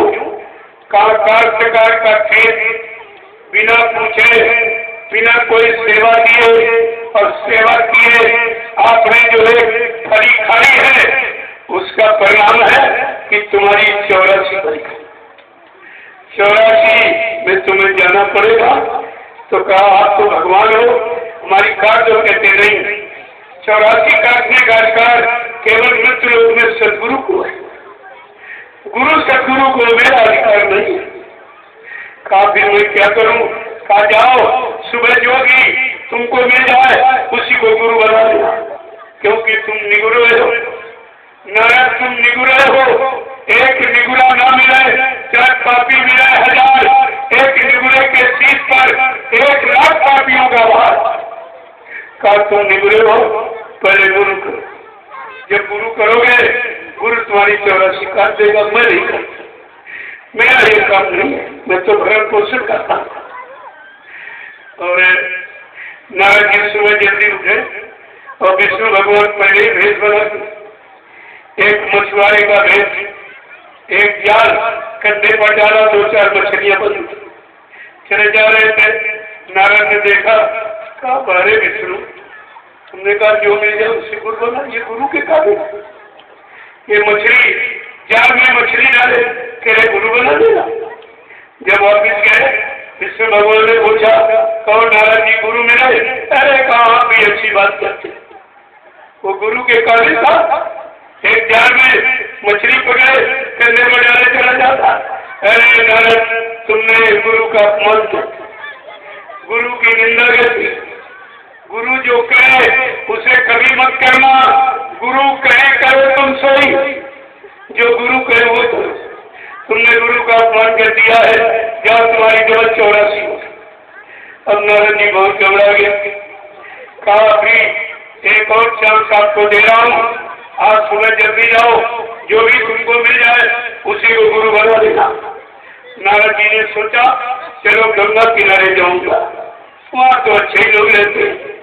और विष्णु भगवान पहले गंगा घाट पर कोड़ी का रूप बना के बैठे। जब विष्णु नारद जी पहुंचे तब देखा कि इसके शरीर से कोड़ चूरा। अरे कहा इससे तो कर वाला अच्छा था, ये तो बहुत खराब है, लेकिन कहे अगर अब कुछ कह दूंगा तो विष्णु हमारी 84 फिर डबल कर दी।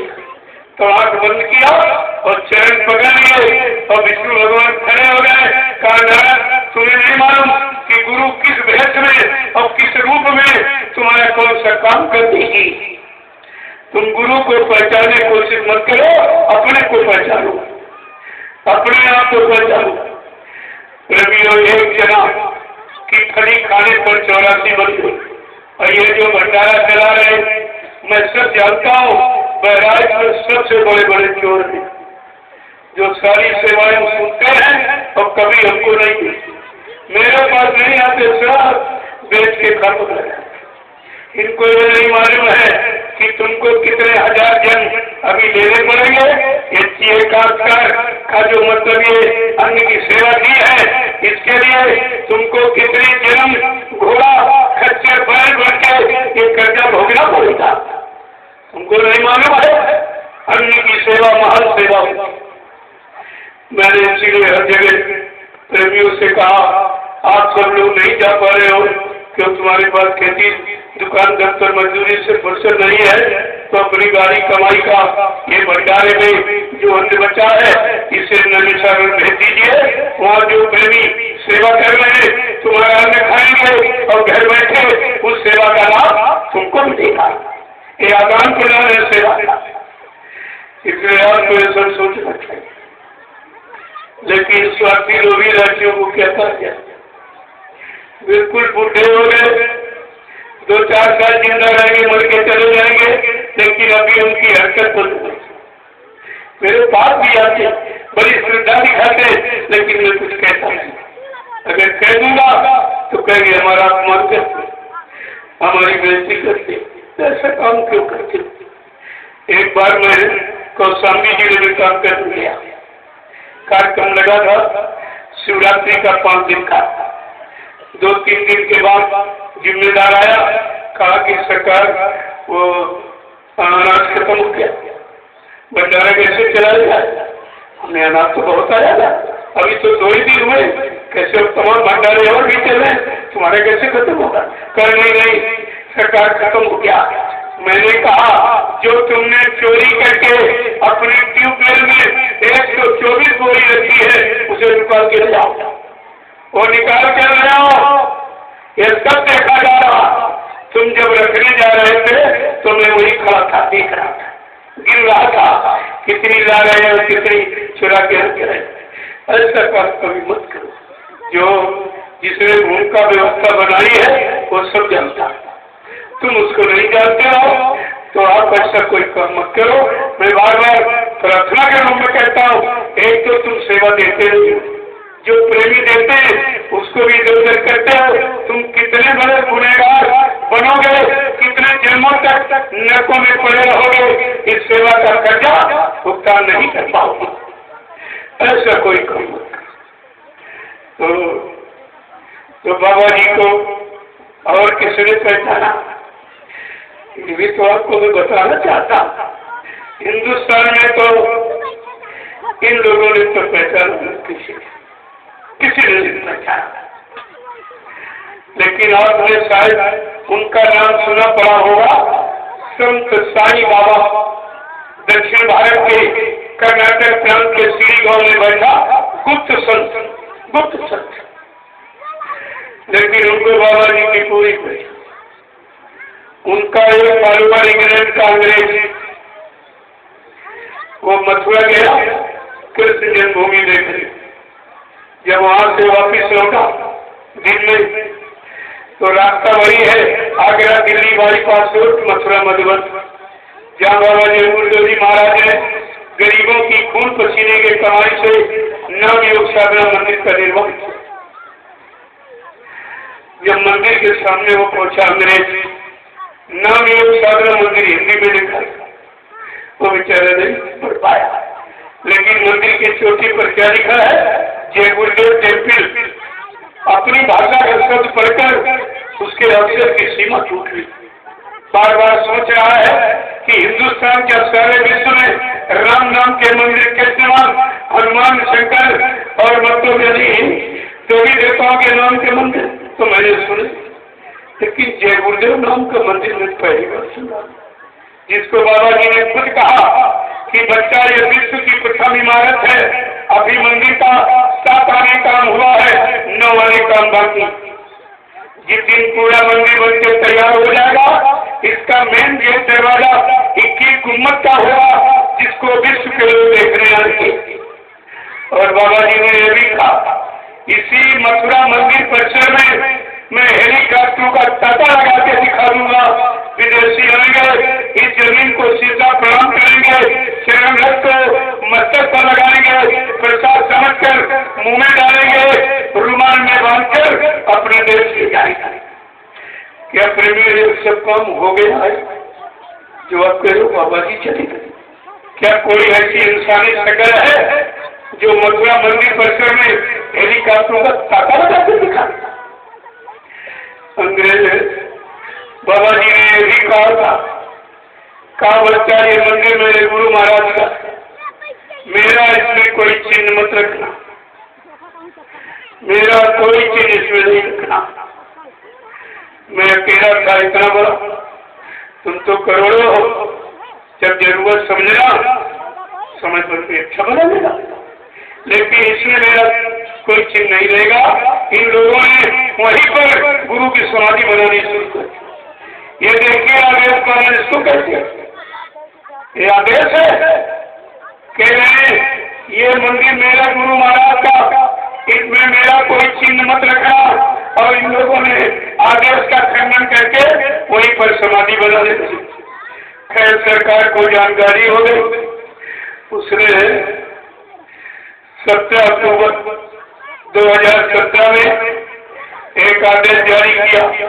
इलाहाबाद हाई कोर्ट ने एक आदेश जारी किया, उज्जैन की सारी व्यवस्था को निरस्त कर दिया और मथुरा में ड्राइवर की व्यवस्था को नकली माना और बाबा जी को जीवित माना गया है। अरे कहाँ जाओगे तुम भक्के?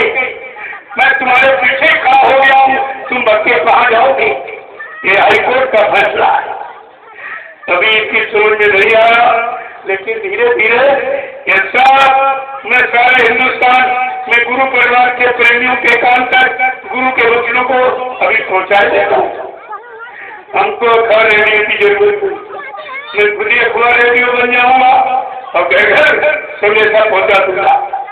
हमको किसी की कोई मीडिया, कोई पत्रकार, कोई अखबार रेडियो की हमको बिल्कुल जरूरत नहीं, और ये मेरा संदेश निकालेंगे। इसलिए आप कोई विचार करना। उस अंग्रेज ने गाड़ी खड़ी कर मंदिर के अंदर गया। बाबा जी ने पहले ही हर लैंग्वेज का लिटरेचर, हर भाषा का साहित्य पहले लिखवा के रखवा दिया। कोई देशी विदेशी हमारे यहाँ है, उसको यहाँ की जानकारी मिलने में कोई असुविधा था। तो बाबा जी ने पहले, वो अंग्रेज था, उसने इंग्लिश एडिशन उठाकर जैसे फर्स्ट पेज को खोल के दिखा, परिवार साइंस ऑफ सोल, आत्मा का विज्ञान, उसके अंदर की दूसरी सीमा टूट गई कि हिंदुस्तान के सारे विश्व में जितने ज्ञानी विज्ञानी वैज्ञानिक आज तक आए, सबने शरीर विज्ञान की बात कही है। ये कैसा अनोखा महापुरुष है जो आत्मा के विज्ञान की बात कर रहा। साइंस ऑफ सोल, सोल को गाढ़ से मिलाने वाला संत यही बैठा है, खुदा का दीदार कराने वाला आला फकीर यही बैठा है, और जीवात्मा को परमात्मा से मिलाने वाला समर्थ सतगुरु यही बैठा। जब ये पढ़ा तो उसके आचरण की सीमा टूटी। जब अंग्रेज अपने गुरु साईं बाबा के पास पहुंचा तो जिक्र करने लगा कि मैं मथुरा से वापस लौट रहा था, मैंने रास्ते में सफेद मंदिर जय गुरुदेव टेम्पल इस नाम का मंदिर मैंने विश्व में कहीं नहीं सुना। जब मैंने उनका लिटरेचर पढ़ा तो साइंस ऑफ सोल, आत्मा का विज्ञान, ये भी किसी वैज्ञानिक ने आज तक विश्व में बताया नहीं। ये जय गुरुदेव ने उनके मार्ग को तोड़ आपने कभी नहीं बताया। साईं बाबा से पूछ रहा, आपने कभी नहीं बताया। साईं बाबा चुपचाप से कुछ नहीं किया। वो ये सोच रहे हैं ये अंग्रेज है, हिंदी में बताऊंगा, इसकी समझ में नहीं आ गया। बहुत बार बार अपनी भाषा में ओ माय गॉड संबोधन लिखने के बार पूछ रहा। साईं बाबा ने कहा ऐसे समृद्ध विलक्षण महापुरुष की जानकारी इसकी बड़ी इच्छा है, होना कुछ इशारे में दी। एक छोटा सा इशारा किया। साईं बाबा ने क्या कहा? I can not say anything about Baba Jai गुरुदेव।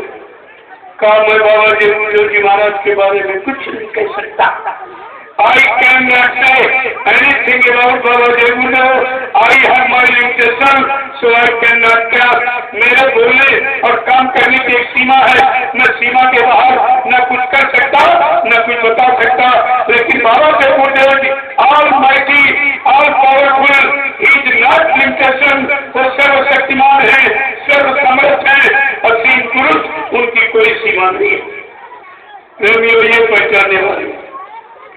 इन्होंने बाबा जी को प्रचार किसी ने। अब आपको ये सोचना समझना चाहिए। इसीलिए महापुरुषों ने इशारा करके क्या कहा कि संत आए हैं दया बरसाने, मगर इन्हें कोई कोई जाने। संत आए हैं दया बरसाने, मगर इन्हें कोई कोई जाने।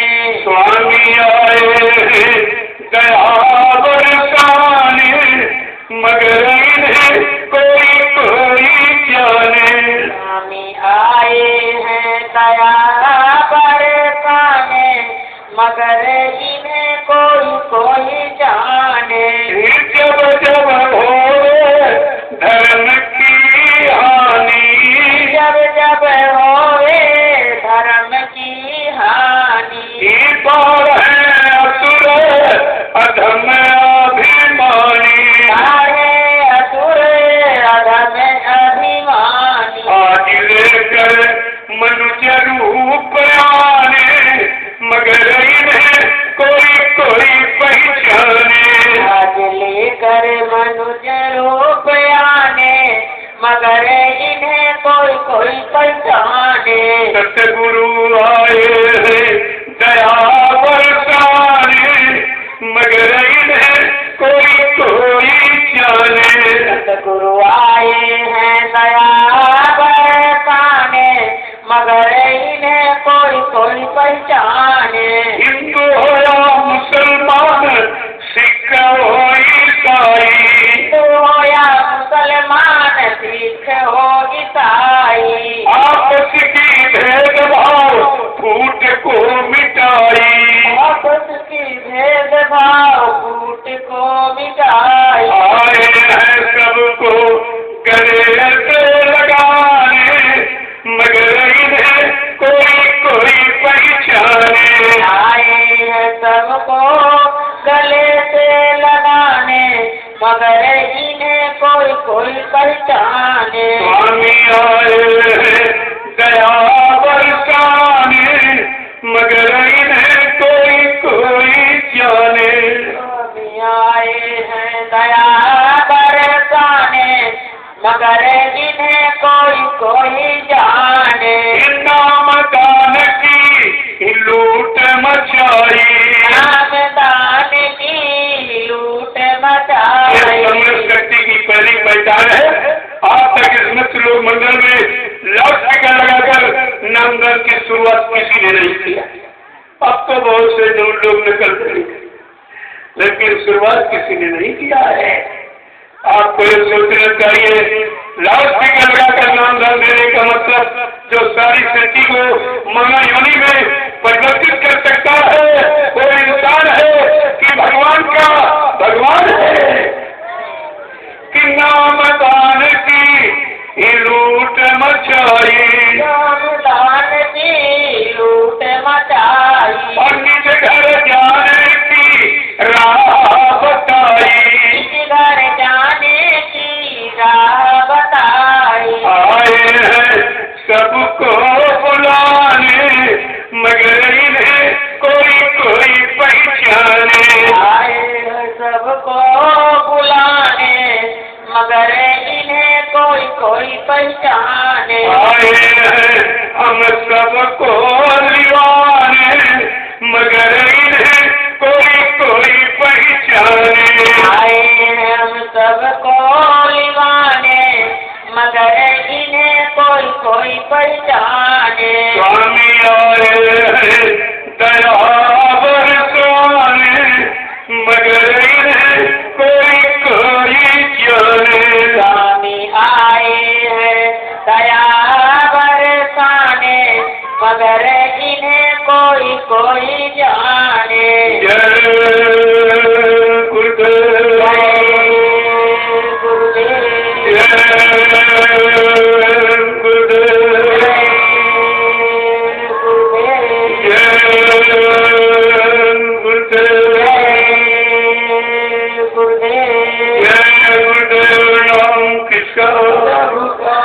जय गुरुदेव नाम किसका, प्रभु का जय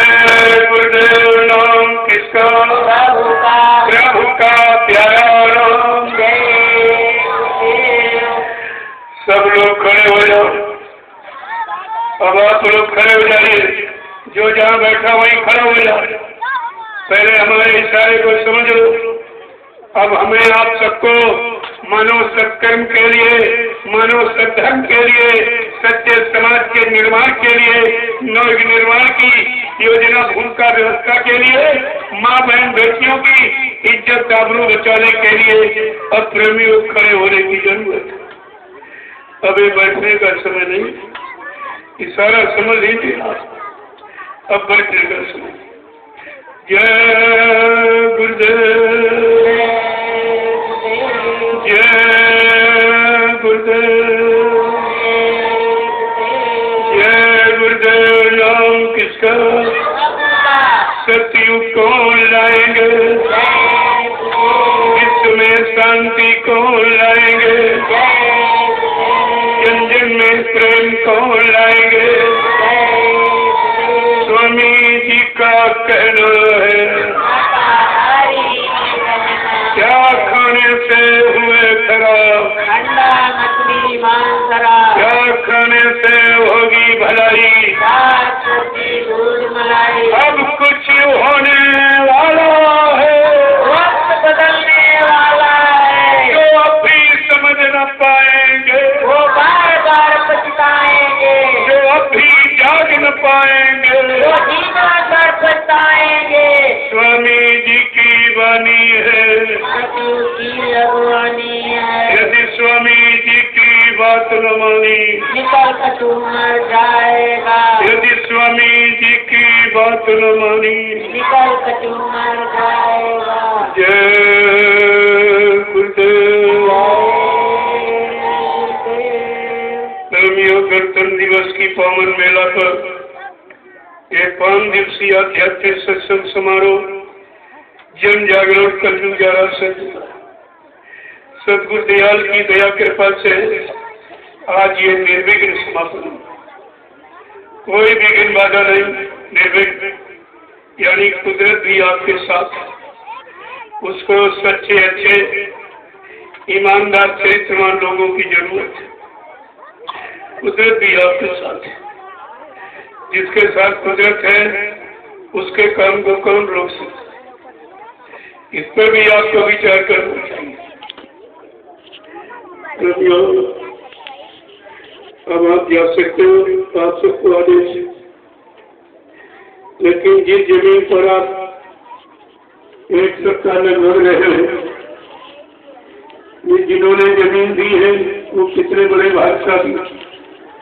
उन्होंने अपने जीवन में कभी नहीं सोचा होगा कि इतना बड़ा जनशाला हमारी जमीन पर इकट्ठा हो जाए, और ऐसा जनहित का जो हिंदुस्तान की धरती पर न किसी ने किया और न कोई कर रहा है, न आगे कर सकेगा। उनके पूर्वज कितने बड़े धार्मिक भाव विचारों के होंगे। उनकी एक कमाई है पुण्य कर्मों की, जो आज उनकी जमीन पर इतना बड़ा जनशाला इकट्ठा हो, और ऐसा कार्य सबके हितों का। इसमें किसी का कोई नुकसान नहीं, किसी को कुछ देना नहीं, एकदम मुफ्त पे सकता। आज जो आपने ग्रामवासियों को निमंत्रण देकर जो भंडारे का महाप्रसाद प्राप्त कराया है, ये हिंदुस्तान में न कोई नेता कर रहा और न कोई महात्मा कर रहा। ये किसी के बस का काम नहीं है।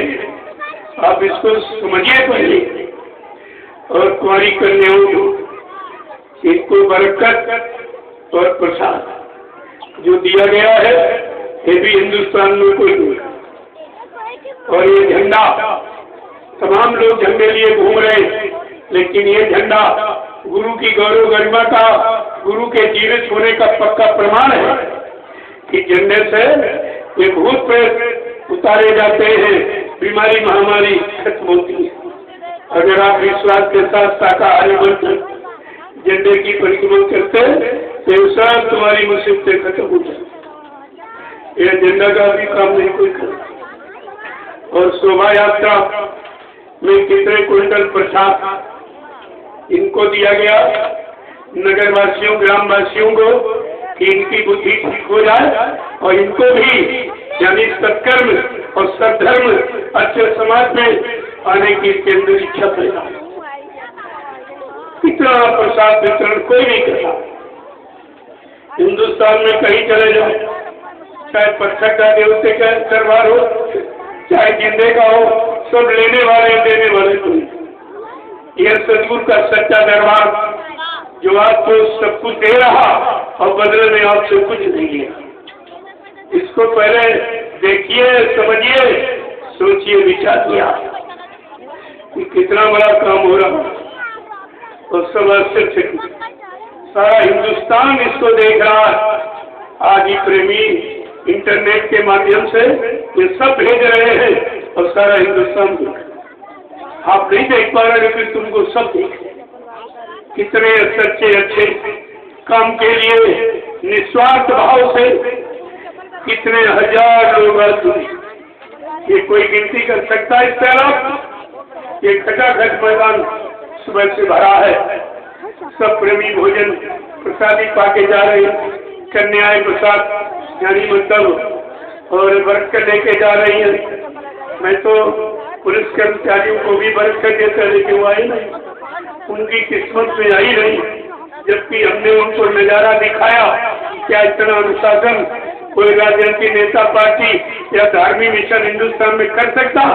एक लाइन में पूरे प्रेमी चल रहे थे, उस व्यवस्था में कोई बाधा नहीं। इनको इतना अनुशासन सिखाया गया, इतनी सेवा प्रेम और सद्भाव सिखाया गया है और उसको आपके सामने नजरअंदाज किया गया। लेकिन बेचारे आए नहीं। हम तो कहते उनकी किस्मत में ये बरकत बनी नहीं, ना प्रसाद बना था न बरकत बनी। जबकि इनकी जिम्मेदारी है, परमेश्वर इसी बात का होता है कि मैं तुमको सूचित कर रहा हूँ, मेरा कार्यक्रम होने जा रहा, अब आपकी जिम्मेदारी है इसकी देख रेख की। लेकिन कोई नहीं आता। अगर परमेश्वर न लेते तो टीका टिप्पणी करते, टीका टिप्पणी करते। लेकिन अगर मैं टीका टिप्पणी करूँ तो इनका क्या होगा? कोई देखने तक नहीं आया। क्या यही प्रशासन की जिम्मेवारी है? क्या परमेश्वर का यही अर्थ है? इतना बड़ा जनसैलाब ये जंगल में इकट्ठा हो गया, इनकी कोई जिम्मेदारी नहीं बनती? ये सब मैं समय से बताऊंगा, क्योंकि मेरे पास पूरा प्रमाण और प्रूफ एक फाइल बना रखी है। सारे हिंदुस्तान में कार्यक्रम मैंने बिना परमिशन किए ही नहीं, जबकि ऐसा कोई नहीं करेगा। मैं बिना परमिशन के कार्यक्रम ही नहीं करेगा। ये मेरे साथ रिकॉर्ड बना के रखा है, आगे आने वाले समय में पेश करूंगा कि धार्मिक देश में और धार्मिक शासन प्रशासन था, मैंने धर्म की चर्चा के लिए इनसे परमिशन लिया था। क्या ये लोग नहीं कर रहे हैं? जवाब दे सकेंगे, लेकिन हमको इसकी चिंता नहीं है। हम तो इनके प्रति सौहार्द भाव रखता था कि चलो ये आएंगे, इनको बरकत देंगे, प्रसाद देंगे। मैं जानता हूँ कि तनख्वाह में इनका पूरा नहीं पड़ता। 70% तो बीमारी में जाना, 20% फैशन में चला जाना, कितना बच्चा। तो मैं इनको बरकत देकर उस तनख्वाह में इनका पूरा पड़ जाता और इनका बच जाता। लेकिन इन्होंने बरकत कभी सुना पड़ा ही नहीं, और बरकत कोई देता भी नहीं, किसी पास है नहीं, और कोई दे भी नहीं सकता।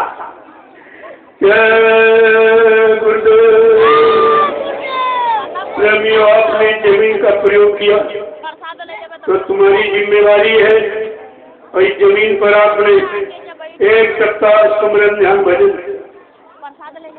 ये कितना बड़ा आध्यात्मिक कार्य है जो हिंदुस्तान में कहीं नहीं हो रहा, न किसी मंदिर, न मस्जिद, न गिरजाघर, न गुरुद्वारा, कहीं नहीं हो रहा है। आत्मा को जगाने वाला ये कार्य कहीं नहीं हो रहा है। और इस जमीन पर 1 सप्ताह प्रेमी, तो इस जमीन तो तीर्थ बन गई, ये पवित्र हो गई। इस पर जो लोग आते जाते रहेंगे, अगर शाकाहारी बनने का संकल्प ले लिया, इस जमीन से लोगों के तमाम काम मनोकामनाएं पूरी होती रहेगी। ये ऐसी जगह है, अभी तुम इसके बारे में जानते ही कहो।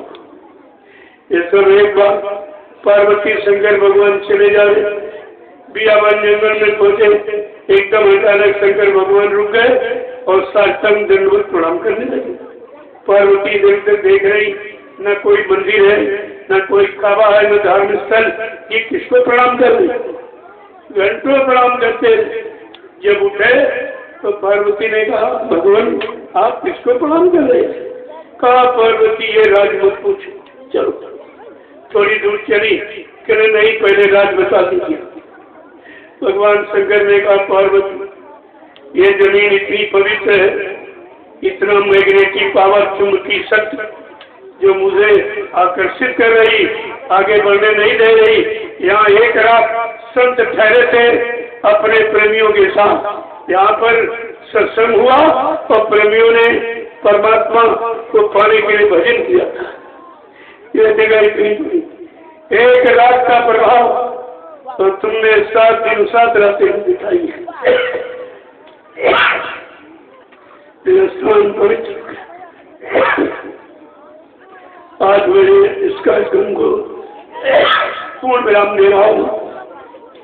अब आप लोगों को आदेश है, आप लोग जा सकते। मैं अभी वैसे मेरा स्वास्थ्य बहुत खराब, हमारी जगह कोई होता तो मंच पर नहीं आता। मेरे पैरों में इतनी जलन घटन है कि मैं पैर भी भिगो के बैठा हूँ और आपके सामने भिगोता हूँ। पूरी रात बर्फ से भिगो रहता हूँ, नींद भी नहीं आती है। इतना मतलब यही दर्द इतनी भयानक, इसमें जलन और घटन। तमाम जगह डॉक्टरों से पूछा, कोई नहीं बता पाता। किसी को ये भी जानकारी नहीं कि आप कौन सा मत। मैं जहाँ जाता हूँ वहाँ अस्पताल में प्रसाद वितरण करता हूँ, बरकत देता हूँ। सब जगह सबके यहाँ गया और सबको प्रसाद और बरकत दिया है। कह रहे हैं तुम इसी के लिए बीमार हुए क्या? प्रसाद देने के लिए, बरकत देने के लिए। तो हमने कहा कुछ भी करना पड़े, लेकिन जब संकल्प लिया गया है, गुरु के आदेश में उतरा हूँ, तो जीवन की क्या परवाह थोड़ी की जाएगी।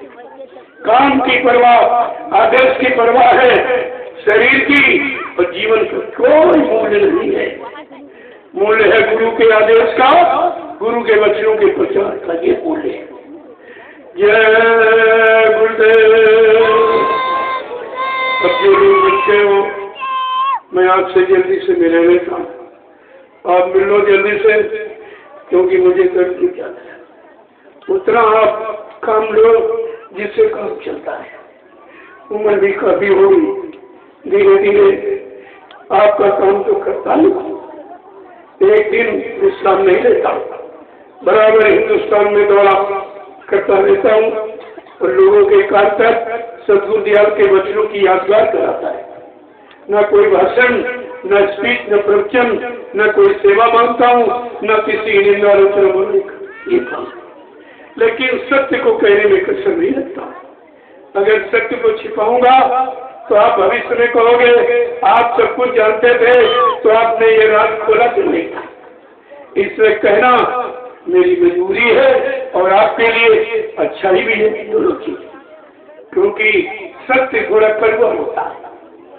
किसके लिए? स्वार्थी लोभी लालचियों के लिए सत्य कड़वा होता है और भक्तों के लिए और परमार्थी जीवों के लिए सत्य मीठा होता है। तो सत्य के को छिपाकर हम सत्य संत के दोषी थोड़ी बनना चाहिए। गुरु के बच्चों को छिपाकर गुरु के द्रोही थोड़ी बनेगी। वो तो मैं आपके सामने खोलकर कहूँगा और कहना भी चाहिए। और सबका कर्तव्य है कि परिवार अगर विघटन में हो जाए, परिवार के हर सदस्य का कर्तव्य है अपने परिवार को इकट्ठा करना। मैं अपने गुरु परिवार को इकट्ठा कर रहा हूँ, न किसी की निंदा करता हूँ, न किसी से रुपए पैसा मांगता हूँ। मेरा ऐसा तो कोई काम नहीं। मैं अपने परिवार को इकट्ठा कर रहा हूँ, इसमें किसी का क्या नुकसान करना। अगर आप गुरु परिवार के सच्चे सदस्य हो तो आपको इस गुरु परिवार की चिंता रख करके आपको भी गुरु बिखरे हुए प्रेमियों को इकट्ठा करना चाहिए। उनको समय से लाभ दिला दो, उनका जीवन सार्थक बना दो, जीवात्मा का कल्याण हो जाए तो तुम्हारा शुक्रगुजार करेंगे। जय गुरुदेव। दूसरी बात आप लोग ये सब लगाया है, धीरे धीरे इसको इकट्ठा करो।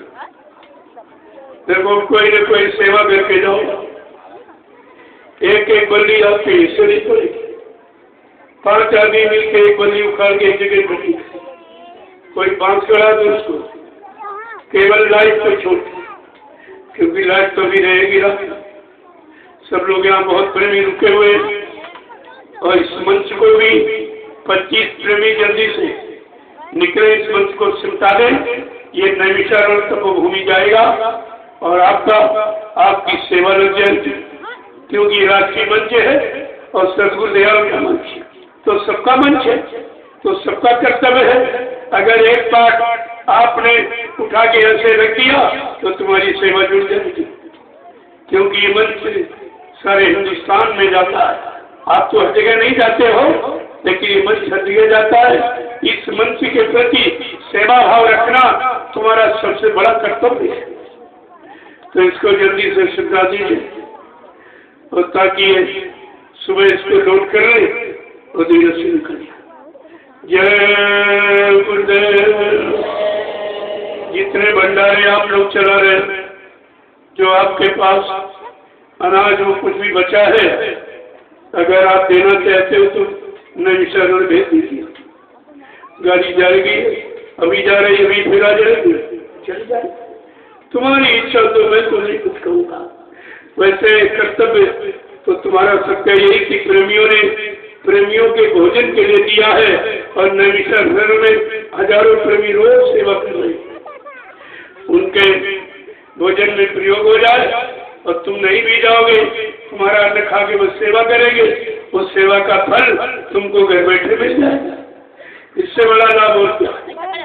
ये सब काम जिम्मेदारी, धीरे धीरे ये सब जितना ये लगा है, ये कुटी और ये सब नैमिषारण्य पहुंचेगा, वहाँ लगा दिया जाएगा। जो प्रेमी जाएंगे सेवा के लिए, इसमें ठहरेंगे, रहेंगे, उनकी व्यवस्था हो जाएगी। कोई भी चीज एक दिन का भी खराब नहीं किया जाएगा, दुरुपयोग नहीं किया जाएगा, क्योंकि इसमें प्रेमी का धन लगा हुआ।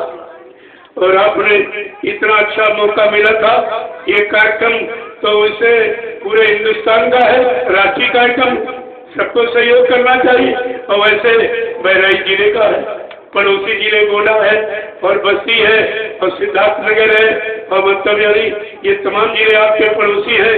सबको चाहिए इस राष्ट्रीय कार्यक्रम में अपनी गाड़ी कमाई का कुछ न कुछ हिस्सा जरूर लगाना चाहिए, ताकि आपको इस कार्यक्रम का लाभ मिल जाए। एक तो लाभ मिल जाए, और आपने जिसने कार्यक्रम करवाया उसने धन खर्चा किया, आप सबकी सेवा के लिए ये सामान लगाया और आपने इसका प्रयोग किया, उसकी सेवा के आप कर्जदार बन गए। ये साउंड सर्विस आप सबके सत्संग सुनने के लिए, लाइट आपको रात दिन उजाले में रहने के लिए, भंडारे आपको भोजन देने के लिए, आपको तो कुछ करना ही नहीं पड़ता। और फिर भी अगर ऐसे कार्यक्रमों में आप चूके तो फिर परमार्थी सेवा आपको जीवन में पता नहीं मिले न मिले, क्योंकि जितने लोग खड़े हो इसमें तमाम लोग शरीर छोड़ के चले जाएंगे, उनका समय पूरा हो रहा है। आगे न वो सेवा कर पाएंगे न सत्संग सुन पाएंगे, तो आपको ऐसे क्यों करना चाहिए। अरे इतने लोग आए हो, अगर 50-50 रुपए उधर कार्यालय में डाल दो तो कार्यक्रम हो जाएगा, और 50 रुपए बीड़ी तंबाकू पान में थूक देते हैं। क्या 50 रुपए में कोई परमात्मा बना देगा? परमात्मा की लाभ 50 रुपए में मिलेगा, लेकिन ये सामूहिक व्यवस्था है, आपका हो जाएगा। जय गुरुदेव। जिस प्रेमी ने कराया है, नाम पहलवान नहीं, पहलवान निकला भी, इतना बड़ा पहलवान भी निकला जो बहराइच में ऐसी जगह कार्यक्रम करवा दिया जहाँ उसका कुछ नहीं, उसका घर मकान 7 किलोमीटर दूर है, लेकिन उसकी देखिए, और तुम लोगों ने कहा और पीछे हट गए हो, ये धोखाधड़ी। ये कितना बड़ा बुरा परिणाम इसका तुम्हें भोगना पड़ेगा। वो तो लाभ उठा लेगा और खर्च सब कर देगा, क्योंकि उस पर दया हो रही इसके ऊपर, और तुम इस दया से वंचित रह जाओगे। तुमने ताव धोखा दिया। जय गुरुदेव। ऐसे कार्यक्रम में सबको चाहिए अपनी कुछ न कुछ गाड़ी कमाई को खर्च करना चाहिए, ताकि इस राष्ट्रीय पर्व और धार्मिक कार्यक्रम का आपको लाभ मिले। क्या 50 रुपए में कोई लाभ दे देगा? पहले देखिए, आप इसको समझिए। मैं तो अपने लिए नहीं कह रहा हूँ। ये संगत की सेवा, और संगत की सेवा गुरु की सेवा होती है। आप संगत सेवा करना नहीं चाहते, संगत से लेते हो और फिर भी नहीं खर्च करते हो, तुम तो डबल नुकसान उठाने के मतलब गुनहगार बन जाओगे। जय गुरुदेव। आज मैं इस कार्यक्रम को पूर्ण विराम दे रहा हूँ।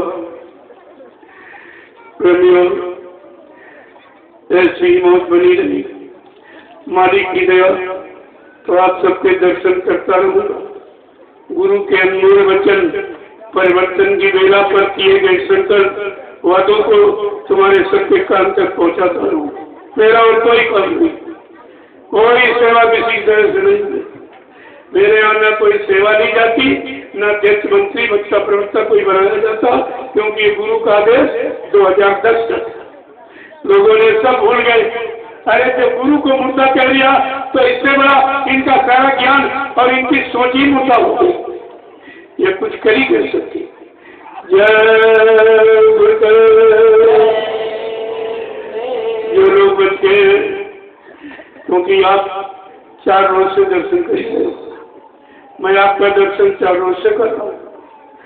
और जो लोग बच गए, और हमको थोड़ा मतलब परेशानी है, जल्दी से निपटा लो, क्योंकि हमें तो रोज ही करना है।